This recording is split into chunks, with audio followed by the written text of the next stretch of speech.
Hello viewers, সবাইকে স্বাগতম।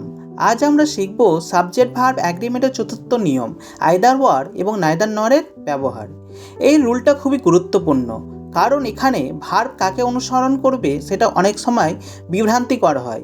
নিয়মটি হলো, যখন দুইটি সাবজেক্ট আইদার ওয়ার বা নাইদার নর দ্বারা যুক্ত থাকে তখন ভার্ব দ্বিতীয় সাবজেক্ট অনুযায়ী বসে। উদাহরণের মাধ্যমে দেখি। Either Raina or her friends are going to the market.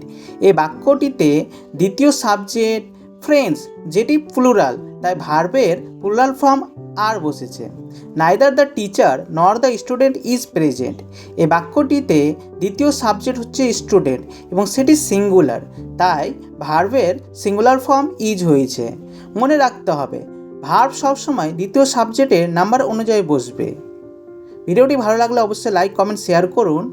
শিখতে থাকুন, সাথে থাকুন। ধন্যবাদ।